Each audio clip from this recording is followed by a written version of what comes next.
webinar for this semester, Spring 2021. The focus today will be on the Global Compact for Safe, Orderly and Regular Migration, GCM, and its implementation. The GCM, which was officially endorsed by the United Nations on December 19, 2018, represents the first ever UN global agreement on a common approach to international migration in all its dimensions. Though not legally binding, it is grounded in values of state sovereignty, responsibility sharing, non-discrimination, and human rights. It recognizes that a cooperative approach is needed to optimize the overall benefit of migration while addressing its risks and challenges for individuals and communities in countries of origin, transit, and destination. Last month, on February 24th, 2021, a regional review conference on the GCM was organized to bring together the 20 Arab countries that endorsed the GCM to review progress to date and think about way forward. Preceding that, on February 15, 2021, the UN Women organized a regional stakeholder consultation for Arab states on advancing GCM implementation for women migrant workers, migrant children, and youth in the Arab region. It is with great pleasure that we have today Dr. Jean Konia, UN Women Senior Global Advisor on International Migration based in Egypt. She will explain how gender equality and women's rights are articulated in the principles, standards, and provision of the GCM, and will provide an overview of the implementation of the GCM, particularly with regard to Gulf cooperation countries. Dr. Jean Konia holds a doctorate in sociology and has 35 years of leadership, academic, and practitioner experience on gender equality and women's rights. She has served for 19 years in technical and management positions within the United Nations Development Fund for Women, UNIFEM, and the UN Women, including holding the position of UNIFEM Regional Director of its East and Southeast Asia Regional Office in Bangkok between 2005 and 2010. Her internationally recognized expertise includes labor migration and trafficking, gender, disasters, sexual and gender-based violence, women and peace. She has written extensively on these issues for UN publications, Indian and international journals, and the mainstream Indian press. She was the recipient of a National Women Journalist Award for outstanding writing on women issues in India. Dr. Konia, you will talk for around 30 minutes, and then we'll open the floor for discussions. You can post your questions during her presentation and after her presentation in the chat box, or alternatively, you can raise your hand after her presentation and I will allow the microphone. Without further ado, Dr. Konia, the floor is yours, and I will share now your presentation. Please. Thanks very much, Maisa. I do wish to thank the American University of Cairo, but particularly Dr. Maisa, for inviting me to make this presentation on the gender equality, women's rights perspectives in the GCM, exploration of its implementation in the Arab region, but with particular reference to the Gulf cooperation countries, including in the context of COVID-19. Well, I propose to divide this presentation very briefly into 4 sections. The first will look at the articulation of gender equality and women's rights in the content of the GCM. The second will look at the socio-economic political trends in women's labor migration along the Asia-GCC corridor and the structural basis for this. The third will look at GCM implementation on gender equality and women's rights, with a particular focus on low-skilled women migrant workers, especially domestic workers, including in the context of COVID. And the last will make recommendations for action, drawing on the good practice in this region and beyond.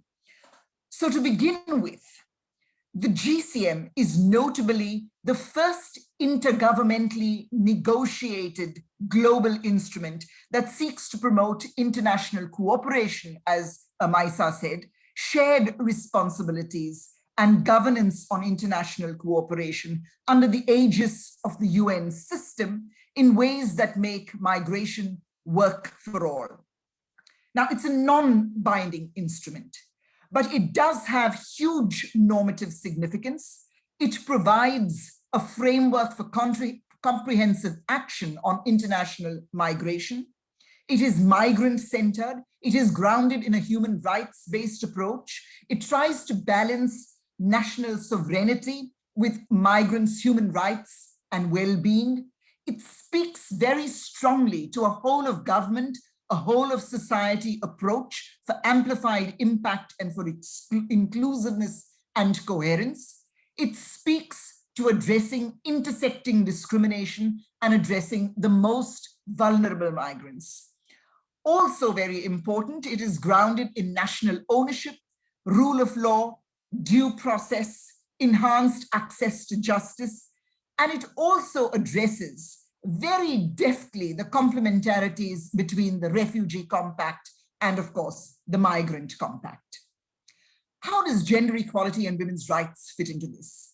Well, the GCM is one of those documents or texts which very robustly addresses gender equality and women's rights, not just in terms of women's specific vulnerabilities or gendered vulnerabilities, but also in terms of women's autonomy, independence, participation, subjecthood, agency, and leadership. Secondly, the GCM, or gender equality and women's rights in the GCM, does not or is not really relegated to just tokenistic preambular references in the text, but is very well ensconced in the provisions, in the principles of the GCM. And there are, at least to my knowledge, 19 of the objectives that address gender equality and women's rights, either in terms of commitments and or very specific, concrete, actionable measures.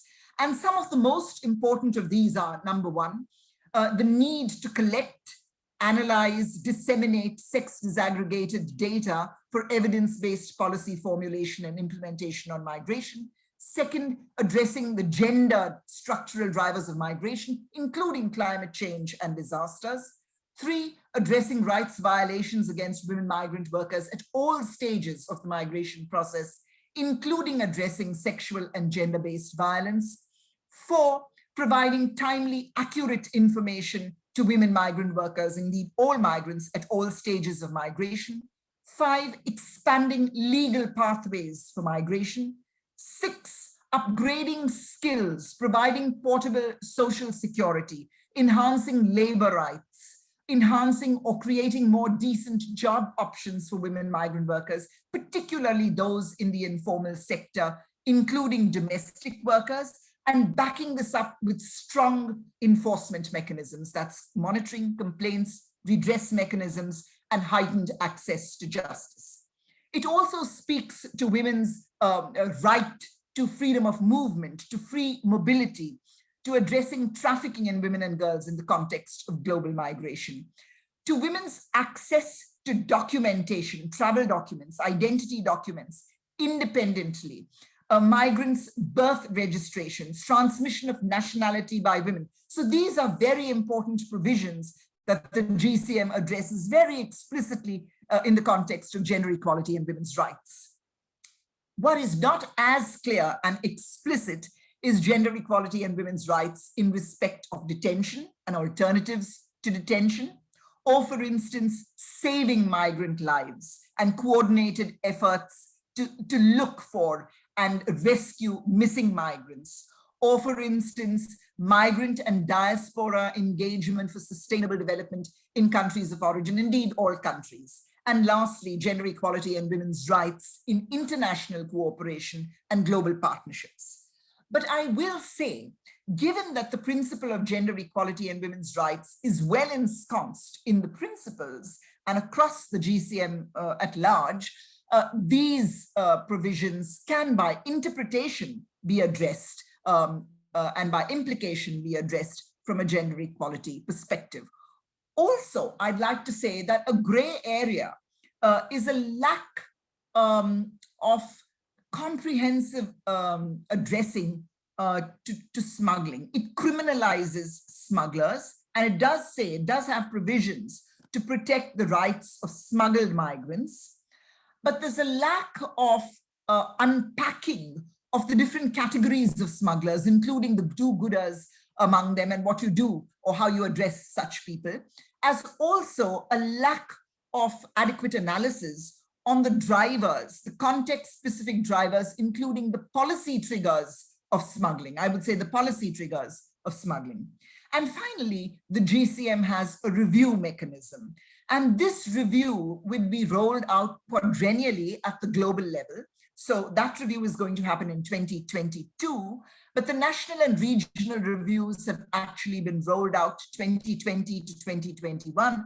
And the Arab Regional Review actually took place between the 23rd and the 25th of Feb 2021, which was co-organized by IOM, by UNESCAP, the League of Arab States, together with regional UN organizations that form a part of the UN migration network at the regional level. Now, gender equality and women's rights has a strong place in these reviews, both more technically in terms of the template that was provided to governments with respect to doing their reports, a range of capacity building workshops in the run-up to the review, and in the actual review, which we will come to later on. So what then are the socio-economic political trends which govern women's labor migration along the Asia GCC corridor and the structural basis for this? But before I dive into this, I would like to make a few brief remarks, and you may be very familiar with this, but nevertheless, to contextualize migration in the Arab region at large. So to begin with, this is a key destination site, particularly the GCC countries, which hold about 10% of the world's migrants globally. About 5 countries in the GCC are top migrant receiving countries in the Arab region. The proportion of migrants in the GCC outstrips in some countries the national populations, and this proportion is the highest globally. At the highest end, we have the UAE, with about 88% of its population being expats or low-skilled migrant workers. Now, most of these workers come from South Asia. Our 2017 data shows the largest flows are from India, Bangladesh, Pakistan, Indonesia, the Philippines, Sri Lanka, Nepal, and in the Arab states, I mean, also there's a lot of migration from the Arab states, Africa, Egypt predominantly, Ethiopia, Kenya, and from other parts of the world.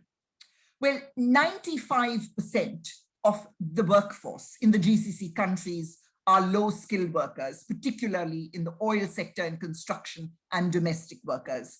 And about 120.6 billion US dollars, or about 27% of the global remittance outflow, is from the Arab region, but about 98% is from the GCC countries. Now, this has obviously fallen during COVID-19, and we don't have sex disaggregated data, but this is just to provide you with a scenario of the import of this region as a destination country.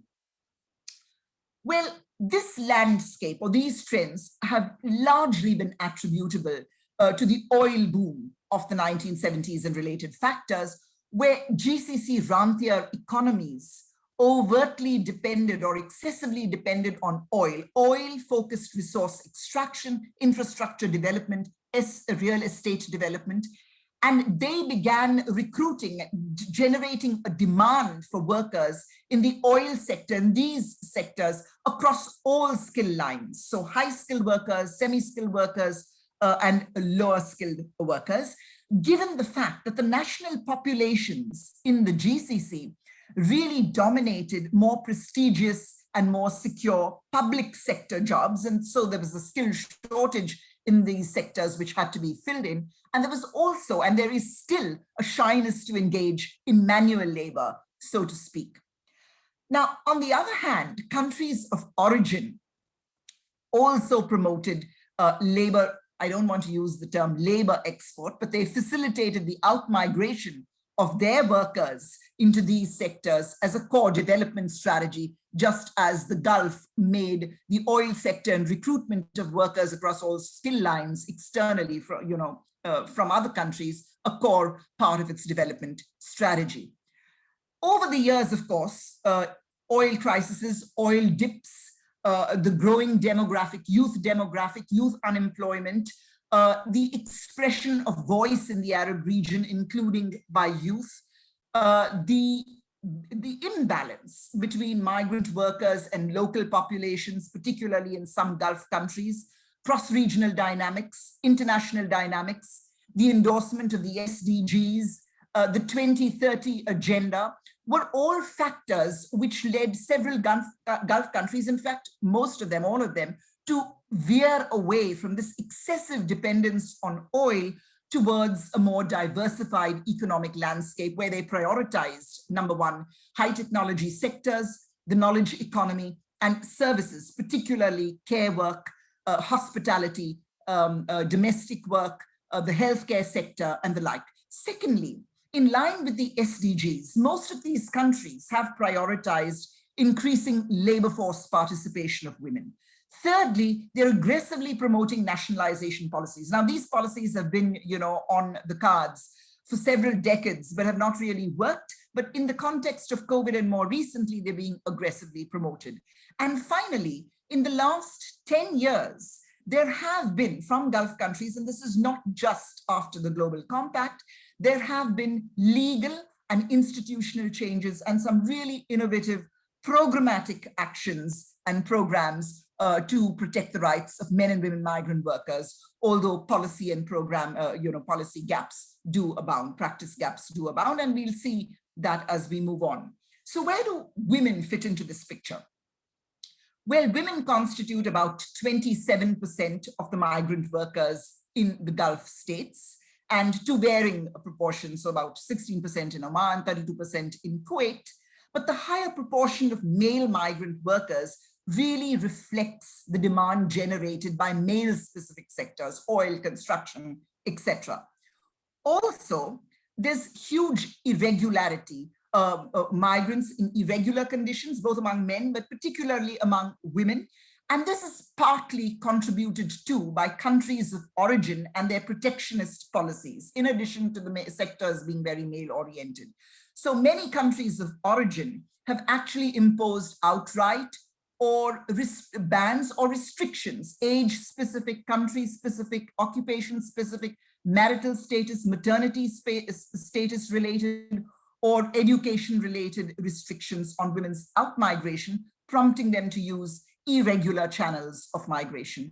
And so these numbers are not accounted for in the overall statistics. However, there is data to say that in the last years, the numbers of women migrants have increased and have increased by about 9% and stabilized at around that figure since around 2015. Absolutely and proportionally, Indonesia and the Philippines have women outstripping male migrant workers. That's an important fact. Because in South Asia, there's a tendency for more men to migrate. They migrate independently as a survival strategy, particularly low-skilled workers, and I'm talking about low-skilled workers now. And the last very important and significant fact is that the overall labor force participation of women migrant workers is thrice that of local or national women in the Middle East. Now, what are the sectors that they work in? Low-skill work, high-skill work in women-specific sectors with much demand generated in the care sector, domestic work, hospitality, accommodation, healthcare, also retail and wholesale trade. It's very important to note that domestic workers constitute the bulk, about 62% of female migrant employment in the Gulf states. And these numbers are an underestimation because I said earlier, there are huge amounts of workers in irregular situations, and research points to the fact that domestic workers are about half the undocumented migrant workers in the Gulf states. Now, other sectors of work include financial services, insurance, to a much lesser extent, construction, manufacturing, agriculture, transport, storage, mining, and the like.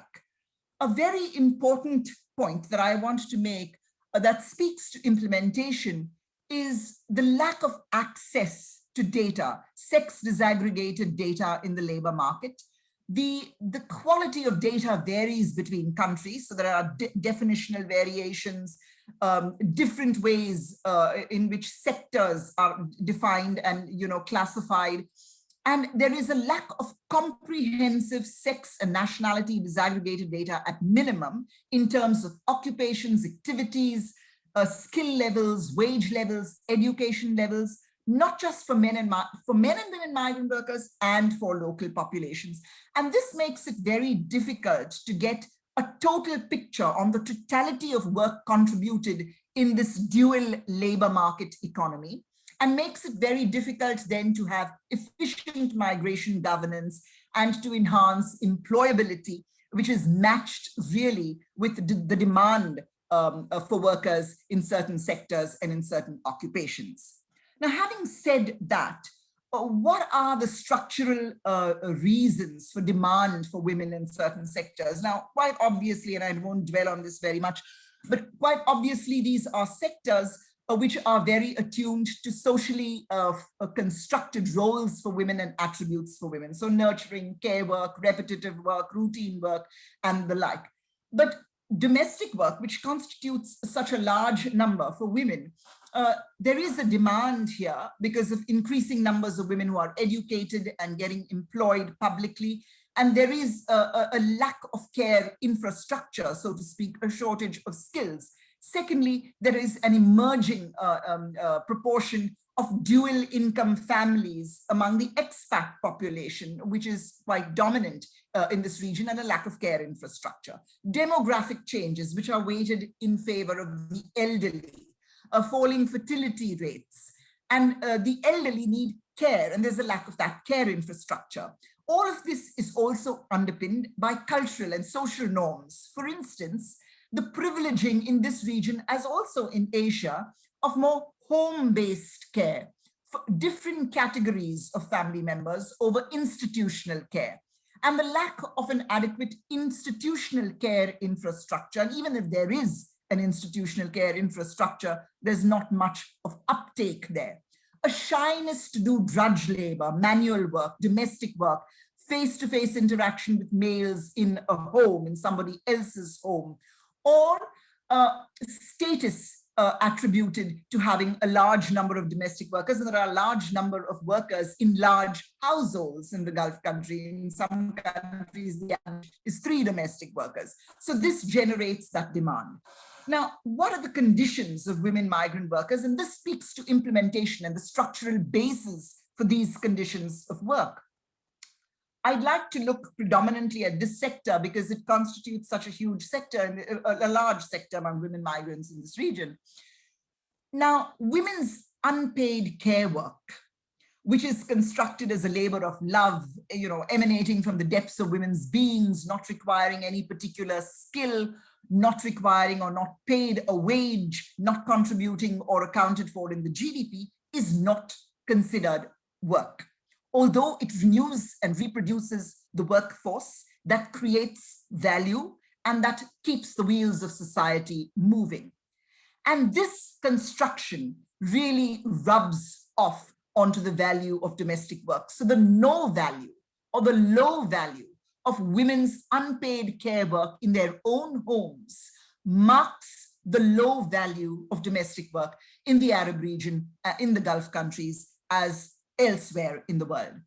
Secondly, the Gulf countries have introduced some forms of legal coverage for domestic workers. Not perfect, not adequate, but this is coupled, or this inadequacy is coupled with widespread social and cultural norms that do not really see it as work and do not really see skills required for it. And this results in a lack of protection, adequate legal protection and social protection for domestic workers. Thirdly, the structural construct of low-skilled workers in the Arab region is one of being guests, temporary contract workers. And so they don't have citizenship rights, they don't have permanent residency, they don't have family reunification policies that work in their interests, or family reunification facilities. Also, laws by and large, are discriminatory. They discriminate between migrants and nationals, labor laws, and violence against women laws tend not to generally include women migrant workers. There's a sort of marginalization, particularly undocumented workers in terms of comprehensive access to services. The kafala system ties a worker's entry, exit, stay, and exit. There have been some changes more recently, stay and residence to a particular kafil or a sponsor. And most often they illegally, appropriate a worker's travel documents, heightening dependence on the kafil, leading to forced labor situations, and often turn the worker undocumented should she leave an abusive employer or contract a new job without the previous consent or written permission of her sponsor. And this renders her very vulnerable to identification, to arrest, to a detention, to deportation without any access to justice. Well, the private, isolated, dispersed nature of domestic work, overlaps in living and working arrangements, particularly for live-in domestic workers who are often locked in with abusers, or for instance, the lack of adequate enforcement mechanisms, or the racist and the nationality othering of sexist othering of domestic workers, where they're constructed as commodities that are functional to a dual labor market system in the Gulf, or to employers' drudge needs, really spawns a whole spectrum of violence against them, not just by employers, but also by government, by state officials, by various intermediaries in the recruitment chain across countries, depending on the means, the mode of recruitment, and depending on how many countries they've traveled across. And this makes access very difficult because workers find it difficult to identify the perpetrators. Violence has happened in so many countries across a chain. They fear reprisals. Some factors, these are some factors in women's lack of access to justice. And finally, they face violence from families and communities as well if they come back sexually abused or with a lack of adequate savings or COVID affected. So that brings us to implementation and the situation in the COVID-19 context. Well, COVID-19 has really seen the highest levels or exceptional levels of reverse migration from destination countries. And it's really laid bare the structural inequities underpinning migration that feed off discrimination of different kinds, intersecting discrimination based on gender, race, nationality, ethnic status, economic status, immigration status, and the like. Secondly, as we've said earlier, a large number of women migrant workers are really engaged in informal work in the hardest hit sectors at the front lines of response, or sectors where remote working is not possible. And these include, as we've said earlier, domestic work, healthcare, accommodation, hospitality, and the like. Thirdly, a large number of women workers, like men workers, have had their contracts prematurely terminated and have been forcibly returned to countries of origin, at times even before borders closed, because employers panicked or thought it was necessary to send them back, and often without full payment of wages or with reduced payment of wages. Fourthly, many live-out domestic workers constructed as vectors of virus transmission have had their contracts abruptly terminated. So in irregular situations, without incomes, without any ability to pay rents, without access to basic services and amenities, many of them have returned to countries of origin, or they have stayed behind in countries of destination and enrolled under amnesty programs. But we also know that large numbers of them have been in shelters, in crowded, congested shelters and camps, awaiting a movement or a repatriation back home, and often contracting the virus or at risk of contracting the virus because they've lacked basic amenities and lived in very overcrowded conditions.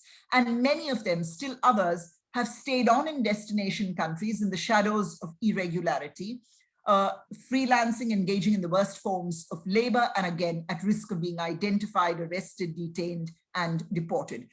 Those workers who continue to work with valid contracts and jobs, including domestic workers, have seen workload increases, an increase in abuse, being locked in with abusers, restrictions on mobility, restrictions on person-to-person or online interactions. And this has prevented them from accessing COVID-related preventive information or access to violence-related services. This has also enhanced stress levels, trauma. They've been unable quite often to remit their savings in time, placing their families in dire circumstances, oftentimes not provided with protective gear and at risk of contracting the virus from caring for affected family members. Now, lots of Gulf countries have provided free healthcare, free testing, free treatment. But from reports on the ground, this seems to have kind of eluded undocumented workers, in particular migrant women workers and men migrant workers who have been in situations of irregularity. We also have women who've returned, including pregnant women who've returned to countries of origin, claiming or reporting that they were not provided food on flights back home. And ironically, these flights have been arranged by countries of origin. They've waited for long periods of time in reception centers back home, overcrowded centers, lacking basic amenities, faced violence, stigma from families and communities, faced abuse in these centers. They've been excluded from social safety nets, which were provided to others on return, and are in extreme debt. So many of these women are waiting to return to countries of origin simply for survival and for jobs and to make both ends meet. Now, to be fair, countries of origin have invested in healthcare. They have provided healthcare, social safety nets. They have tried to generate employment and provide jobs, but they've really lacked the social, economic, and health infrastructure to cope with the large number of returnees in a deepening crisis, rising unemployment, falling remittances, and a much larger population than the Gulf destination countries. And here's where I want to point out to a structural problem that has become starker now than ever, and that is the promotion or the facilitation of out-migration of workers as an economic development and a politically expedient strategy versus providing more and decent work at home, domestically in countries of origin. Now, from the perspective of Gulf destination countries, populations are much smaller. There's been definitely a downturn economically, a relative economic downturn. Oil prices have been very low. There's been an oil crisis. There's been a large exodus of migrant workers of all skill levels, a very critical shortage of skills now, particularly for projects that have been started, that have commenced and need to roll on. There have been aggressive nationalization policies. We don't know where that will end up. Some sectors have actually been immune to these policies, like domestic work.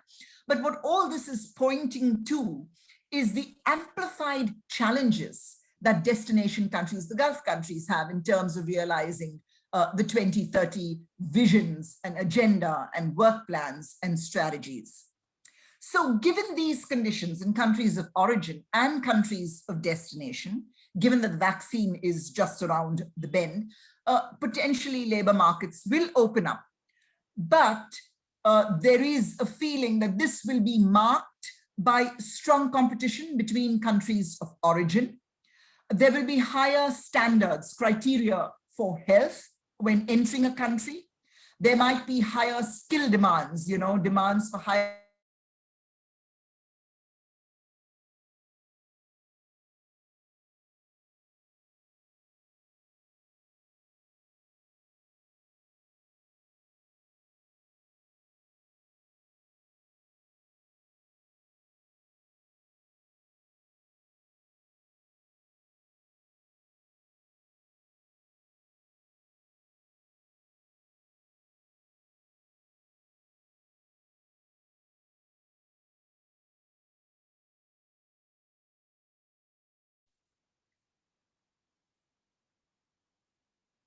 Yes.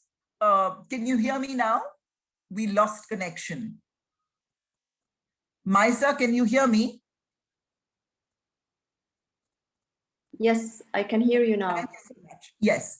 No, it's something wrong with the connection.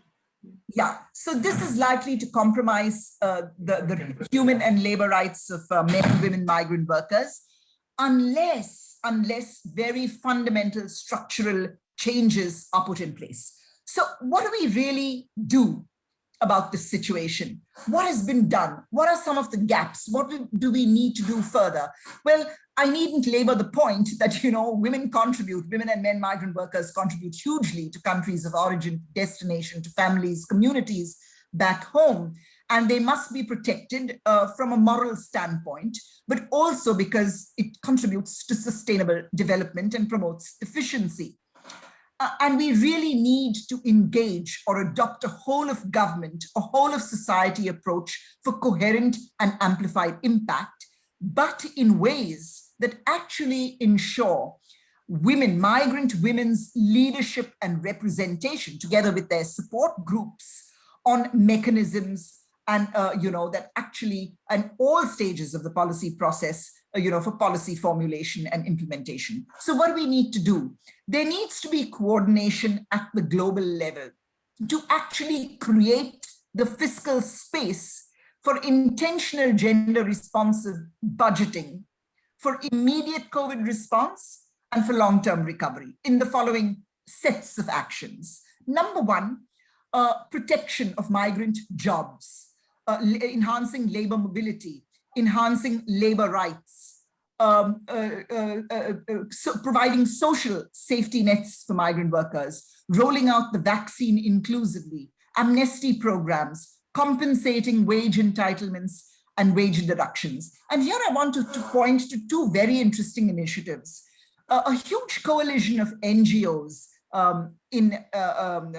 globally, but particularly from the Asia and the Arab region, and this is MFA and CCRM that have been in the leadership, have actually started a justice for wage theft campaign, appealing to governments, UN, businesses to actually compensate workers for deduction of wages and for non-payment of wages through a variety of measures, a claims commission, compensation funds, reviewing and reforming national justice systems, improving existing systems of wage protection and the like. And there have been some significant results. This speaks to implementation. As far as in February 2021, there were about 704 submissions for wage claims that were posted on their online platform. That's number one. Number two, several countries in the region have responded. For instance, and this might have been at the time that the campaign was launched, because they've been advocating for this for some time. Abu Dhabi has a mobile court which paid about several millions of dirhams to about 26,000 migrant workers who had filed claims between January and July to June 2020. Or for instance, Philippines is providing legal advice to its workers whose contracts have been terminated in the context of COVID-19 in destination countries. So there are more examples of this, for instance, but I'd like to move on to another good example of vaccine rollout. There are three in the Arab region, at least three that I know of, countries, Tunisia, Morocco, and the UAE, that have committed to roll out vaccines, equally and include migrants, all residents, in vaccine rollout and provision of vaccines. The second important thing is the need for sex disaggregated data and gender statistics and nationality data in relation to occupations, activities, skills, wage levels, education levels, etc., both for migrant men and women workers, but also for the national population, men and women, to get this comprehensive pictures to show the totality of that contribution.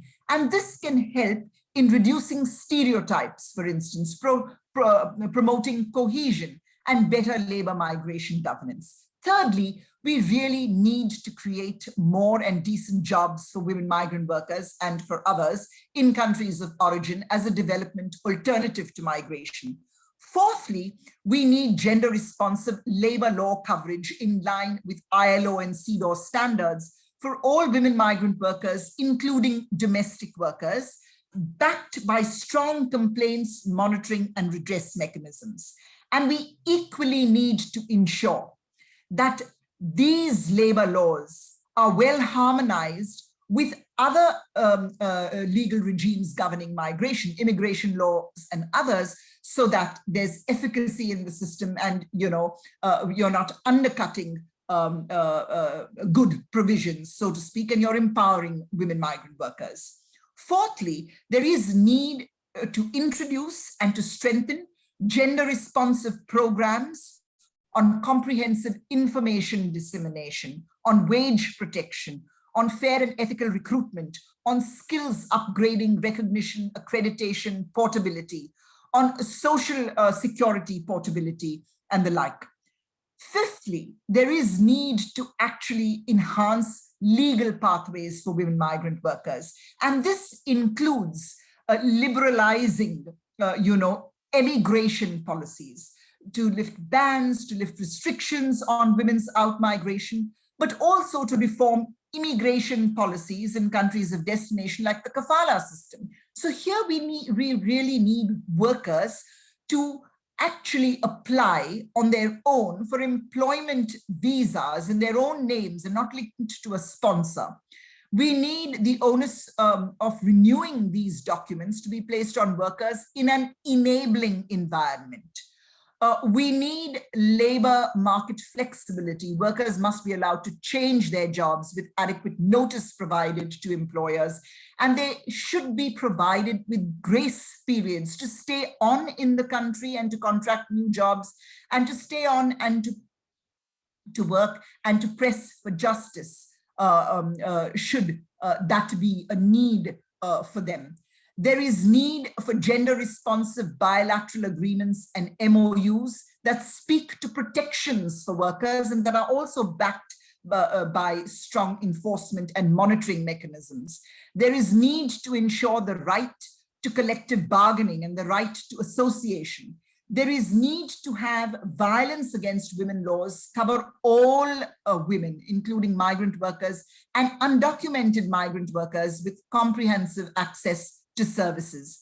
There is need for initiatives on social norm change, debunking sexist, nationality, racist stereotypes and eliminating xenophobia. And there is need to actually have alternatives to detention, non-custodial initiatives, amnesty programs, and the like. Now, there is need to point to, and I want to very briefly highlight and then conclude, some important initiatives that have been introduced in the GCC country in respect of these recommendations. In fact, these recommendations build on these good initiatives and also speak to where they can be further enhanced. So for instance, several Gulf countries have introduced some form of legal coverage for domestic workers. So either coverage under labor law and labor codes, or very separate laws for domestic workers, or ministerial regulations, decrees, instructions, etc. The point is they conform or they are in compliance with ILO and CEDAW standards only to varying degrees. And quite often very important labor rights, such as minimum wages, rest hours, number of hours worked a day, weekly off, overtime payment, the right to association, collective bargaining, liberty, etc., freedom, for instance, are not part of those legal provisions. Also, there is variance between, even if you have a good law, between these and immigration laws, and this undermines the efficacy of these laws, even if they are decently designed. And a very important example, for instance, is Kuwait. Kuwait has passed a labor law for domestic workers in 2015, quite a good law, quite in alignment with ILO standards. It governs recruiting agents, has sanctions and accountability for employers, for recruiting agents. It has very strong labor rights provisions in the law. It has enforcement mechanisms, online complaints mechanisms, a designated department to receive complaints and to actually iron out disputes. And if they are not, they can go before the court. And in fact, we have data to suggest that in 2019, there were about 2,485 complaints lodged by domestic workers. 456 of these were actually amicably settled, and about 120 were referred to the judiciary for further hearing and adjudication. But the point is, there are policy practice gaps, number one, because often migrant workers are unaware of these provisions. Material is not circulated in the right language of the workers, or they are in irregular situations and hesitate to come forth to press charges or file complaints. Or, and this is a real problem, these centers where you file complaints are not the best resource. So few of them with few human resources, etc. But a very important deficit in the system is that the kafala system still exists. And in fact, in the labor law, absconding workers are to be reported. So it undermines the efficiency of the system. The second example I want to give you is the wage protection system, which has been introduced by many Arab states to transfer workers' wages into the workers' bank account, so that you can monitor online whether wages have been paid, they've been paid in time, etc. So this has introduced some stability into wage payments in the wage protection wage system. But again, there are enforcement problems. Sometimes you have the employer putting in the wages and going to the ATM and taking out those wages, or domestic workers are not included in the system, or the employer is actually bankrupt. So how are wages paid? You do have some countries that have tried to plug these loopholes. For instance, in the UAE, the worker can make a complaint to the Ministry of Human Resources and Emeritization, and they then do an investigate. They provide the employer a notice to pay wages, and if all this is not forthcoming, it's taken to a court. But the long and short of it is, if it's still not forthcoming, there are some penalties, civil action against the employer, but the workers are then paid out of the deposit that the employer places with Mohare in order to get that quota to recruit workers. And this is in the range of about AED 3,000. There are also insurance companies that have tied up with Mohare, and monies are paid out by insurance, by the insurance companies to the workers, and the process is quite similar. Also in the UAE, they are piloting this with domestic workers. There are two more examples that I want to give and then close. The third example that I want to give that is quite important is the online recruitment platform that has been actually launched by the Kingdom of Saudi Arabia, called Musanid. And it's a public-private tie-up. It actually has designated recruiting agencies, both from countries of origin and countries of origin, destination, and KSA, that are tasked with recruiting workers. This is basically to cut off intermediaries, to ensure transparency in recruitment, to monitor, to help the government monitor recruitment online and to protect workers. And given the fact that personal information is uploaded of the worker, employer, and the recruiting agency, you can track the worker in case there are disputes or there is violation. And it seems to be, it would appear to be better than, hard copy documentation.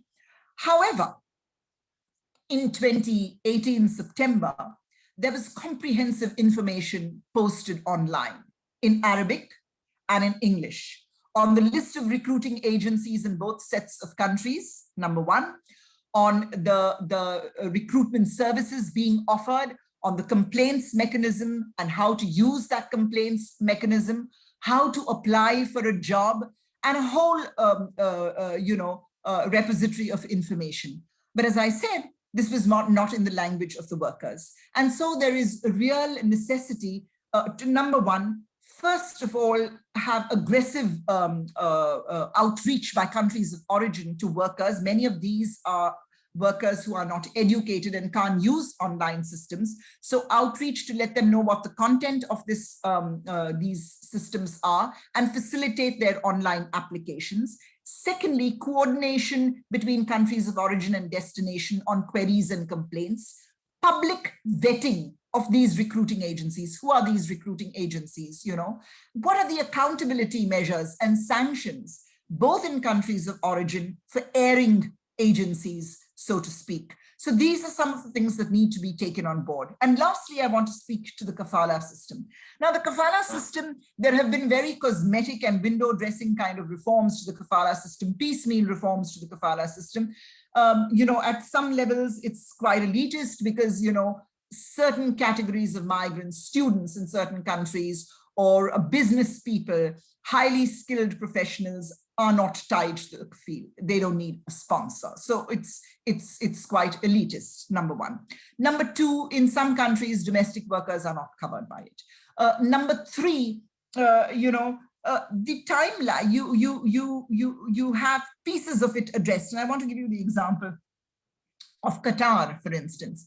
So in Qatar, most recently, they have tried to reform it. So you no longer, a worker no longer needs a no objection certificate from the employer to change jobs. You simply give the employer, or the employer gives the worker notice within a particular time frame, and the worker can change jobs. And the new employer will pay the old employer the recruitment fees and the airfare, etc. And if there's that breach of that time period, there's a certain amount that needs to be paid to the airing party. Good, this is good. But we also know there's, a long list of applications before the competent authorities to be handled, number one. But this is a very good reform. Exit. So exit permission has been abolished for workers. But the absconding clause is still not abolished. And the entry clause, you're still tied to a sponsor by way of entry. So in a sense, it's not reforms and tinkering, it's a whole abolition that's needed, so to speak. But there are vested interests, employers and other interests who actually benefit from visa trading, who are, resisting the change to this system. So finally, I do want to say, in conclusion, that there are a whole bunch of very progressive initiatives in this region. The difficulty is balancing national sovereignty and a whole list of other interests within countries with the protection of workers' human rights and labor rights.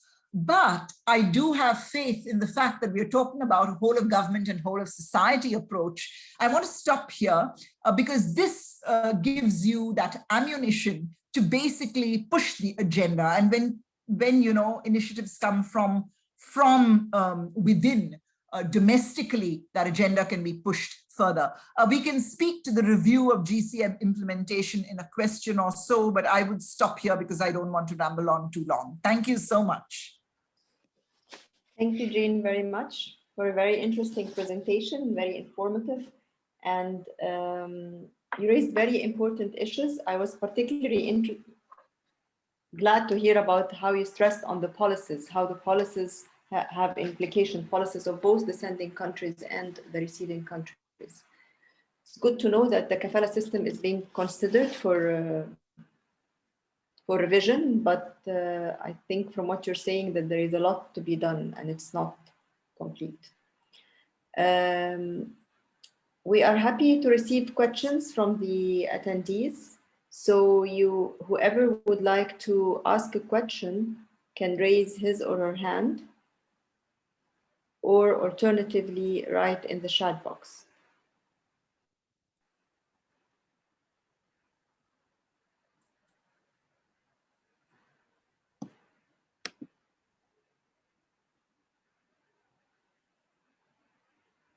Yes, there is a comment, I think, from someone on the vaccines. Yes. I did mention that as practice, indeed. The UAE is rolling out vaccines. Its medical staff has been vaccinated, and they are talking about the 1 million nationals and 8 million migrants all going to receive the vaccine. So it is doing a great job. And so too, as I said, Tunisia and Morocco have committed to that.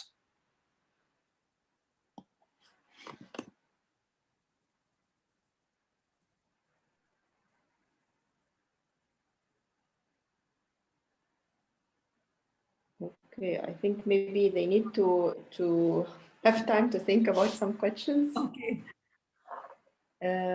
This is a request for data links that has been gathered thus far.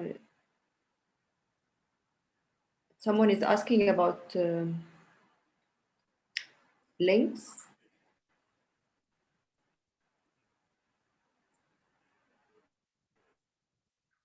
This is a request for data links that has been gathered thus far on gendered non-aggravated data on domestic workers. Could you explain yourself?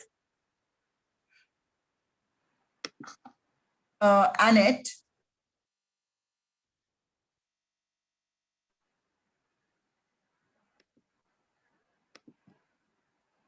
I'm not sure, maybe she's not, or he's not here yet. Yes. Okay. So actually, in respect of domestic workers, we do have this publication that has been brought out in the Arab region by ESQA, IOM, and other UN agencies. So all of us have contributed to producing this publication, which gives you information on domestic workers. It's on the website. You can check it out, 2019. But if you go to now Saudi Arabia, if you go to the Saudi Arabia website, they have some good information on sex disaggregated data on domestic work. You see, this region is one of those regions where you have men and women domestic workers, particularly in Saudi Arabia. And they do give you the figures, not just the figures for men and women domestic workers, but also the sectors that men and women are engaged in. So you can look that up the website there as well. You can get pieces of information if you Google the website. For instance, Kuwait says that it has about 710,000 domestic workers. So you can look, you get these pieces of information, but if you're looking for data, you can go to the the migration report for the Arab region published by ESQA and IOM. There is a question someone is asking about your view about how the regional review in the Arab world. What do you think about the review from a gender equality lens? Okay, so let me start off by saying that the preparations for the review did take gender equality and women's rights into consideration insofar as the template to the government did have a question on progress and challenges on gender equality. We had, as I said earlier, a set of capacity building workshops and stakeholder dialogues with government and civil society. And to some extent, the issue of gender equality, women's rights was raised there for governments to include in their reports. Thirdly, UN Women and UNICEF did a joint regional consultation prior to the GCM review to actually get stakeholders from the region, particularly civil society, across the spectrum, to speak to what the progress was and what the emerging challenges were and what recommendations need to come out of this. Much of what I have said by way of recommendations for women has come out of that stakeholder dialogue. Now, let me say that we didn't just speak to women's issues, but we also spoke in that consultation to the interdependent realities between women and children. So for instance, and then children's rights. So I'll speak to the interdependent realities of women and children. For instance, you're prohibited from getting pregnant or engaging with nationals and having children, okay? And then there's a whole issue of birth registrations, and there's a whole issue of nationality for the children. Now, if your country of origin, doesn't allow nationality to be transferred through the mother, and the father disappears altogether, and you're not allowed to be marrying and getting pregnant, there's a real problem there. In some cases, NGOs have managed to, like in the Philippines, for instance, they've managed to contact the Philippines embassy, get documentation, get all the required papers in order, and see that the child is given the nationality of the mother. In certain instances, women who've gotten pregnant have been arrested, detained, and deported. And children have been kept behind with a father who's a ne'er-do-well, or relatives of the father that one doesn't know how they would be cared for. So those were some of the issues that were addressed, and recommendations came out speaking to that. But the point I wanted to make is that the recommendations, gender recommendations on women's issues, children's issues, and interdependent issues actually fed into the GCM review in two ways. They were presented at the multi-stakeholder dialogue, which was an informal dialogue. And so they got incorporated into the report of that dialogue. They were also presented, and Maisa actually moderated that panel. They were also presented at the formal GCM review in a panel which spoke to cross-cutting issues. And so the summary of that, or the recommendations, would be in the GCM report, also annexed to the GCM report. So they have actually informed the GCM process. Now, when you come to governments, the governments that have reported, I'm a bit hazy here because I heard a presentation saying that 13 governments had actually submitted reviews, but when I looked online, it was 11 governments, so maybe I'm missing something. But from the GCC countries, the governments that have reported, or that I found had reported, are Bahrain, Kuwait, Qatar. I was under the impression that Saudi Arabia had also reported, but I didn't find the report online. Now, it's interesting. The Gulf countries didn't come whole hog to report, okay? And it's interesting because they do have a lot to report. There are policy practice gaps, all is not well, but they do have a lot to report.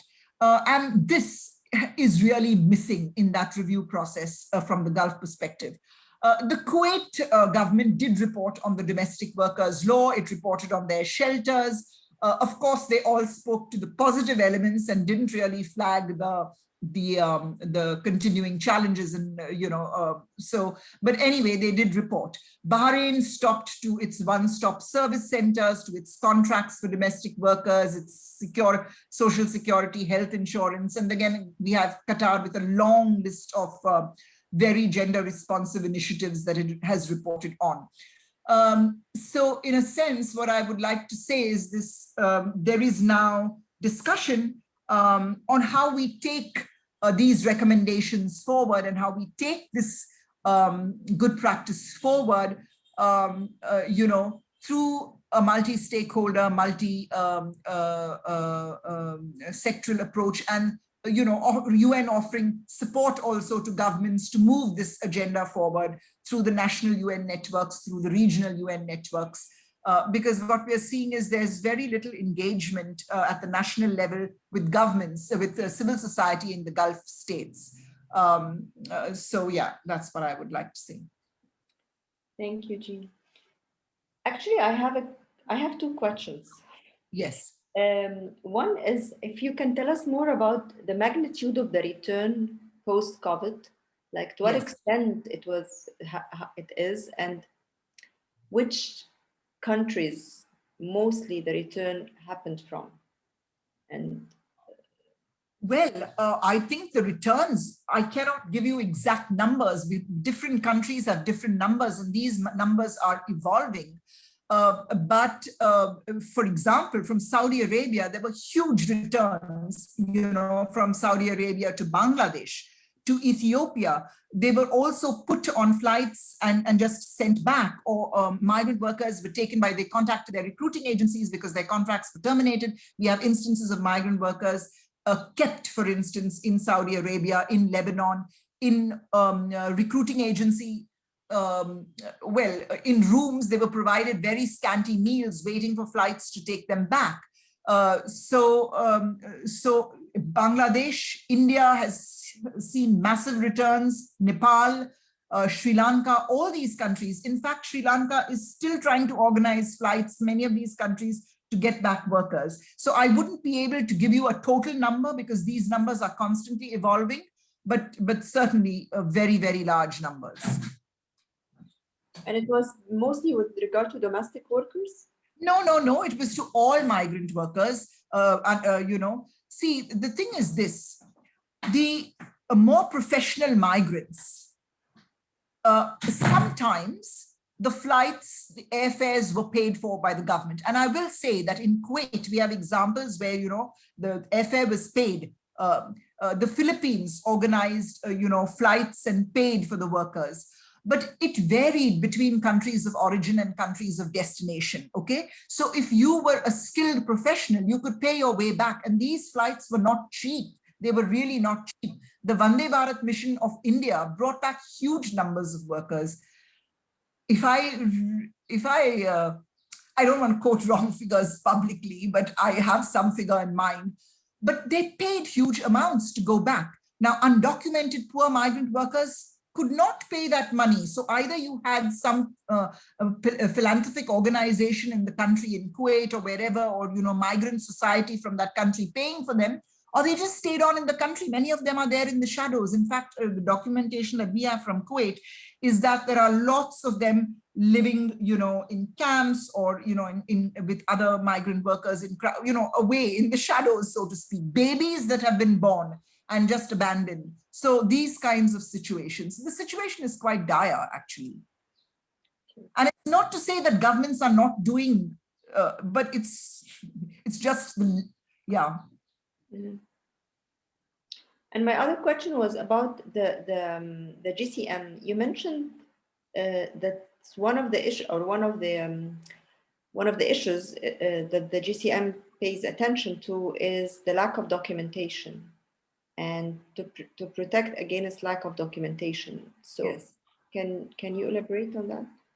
The lack of documentation, that means documented and undocumented workers. Is that what you mean? Yes, people who have no because, for example, research we're doing now is that in some cases, for example, if marriage couples, for example, they need to register their marriage in Egypt in order yes. to have the children have the births yes. recognized. Yes. So yes. is yes. is the yes. GCM dealing with these issues? Yes. The GCM has several measures with respect to documentation. One is very concrete measures, that is to reach hard to reach populations in countries of origin, for instance, in rural areas, to get them to register births, to register marriages, to register deaths. The second thing is to change policies and laws. See, in many of these countries, for instance, Nepal, etc., you have to have the male guardian, either your father or your brother or your husband, helping you or providing you permission to actually get your travel documents, okay? So revising these laws to ensure that women can have access to these documents independently. And then innovative ways to reach these populations, like mobile documentation, so you don't have to go to a faraway center to get that. Or for instance, when you come to a country of destination, embassies need to actually, well, now if you come irregularly, it's a problem. But then outreach to unregistered workers, amnesty programs, to get workers to go and register with their embassies, so these are the kinds of initiatives that are being proposed, so to speak. Now, what is also interesting is when you have migrant workers or people fleeing difficult circumstances. So I'm not talking about conflict, I'm not talking about refugees, but I'm talking about, say, dire economic circumstances where, climate change has really affected you and there's no way you can adapt to that situation. It's beyond hope, or disasters. And they've moved to countries of origin. The GCM is providing, higher levels of protection, that is humanitarian visas or temporary visas, or reassessing whether you can go back to the country. And they've just fled and come without documents, so to speak. Or they're talking about placing them in other countries. So these are the kinds of measures that are being suggested, and of course, providing information to migrants on using legal pathways, also reducing the costs of regular migration so that, and making it easier. These are the provisions. Okay. Thank you. Any other questions from the attendees or a comment?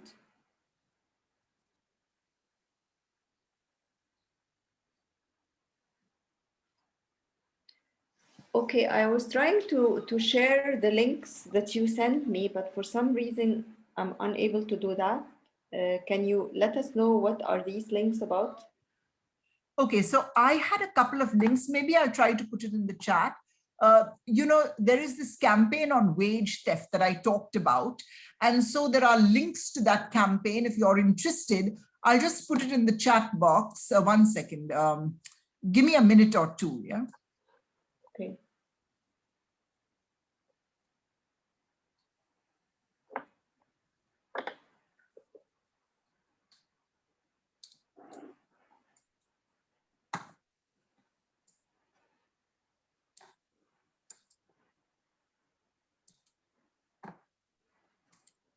Yeah. Okay, I've got it.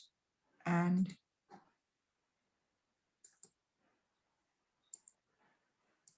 I'm also unable to post it. Oh, I'm looking at the wrong thing. Chat. Because I tried to post it and I couldn't. Yeah, okay, I'm putting it here. Yeah, I too can't post it. Oh, yeah, it's posted. So I've just put in these links. I don't know if you can access, but these are the links to this Justice for Wage Theft campaign if you're interested to look at it. Okay, thank you very much, Jean. So I think if we don't have any questions, we'll end the webinar. But they're saying we can't see them. Oh, I can see them. Did you send it to the panelists and attendees, or because I panelists. I didn't see it. It has to be to panelists and attendees, but I didn't see it also. Panelists and attendees. Okay. Now can you see it? I don't. Okay, let me one try more. But I face the same problem, so I don't know what's the problem. Okay, I've posted it now.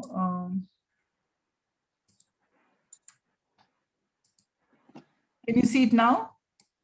No. It doesn't matter. Yeah. So it's strange. Anyway, we thank you very much for coming today. Thank you, Maisa. To give us a talk in our monthly webinars. And I thank the attendees for joining us. And before we end, I would like to remind you that the next webinar will be on April 6th, Tuesday, April 6th, the same time from 3 to 4:30.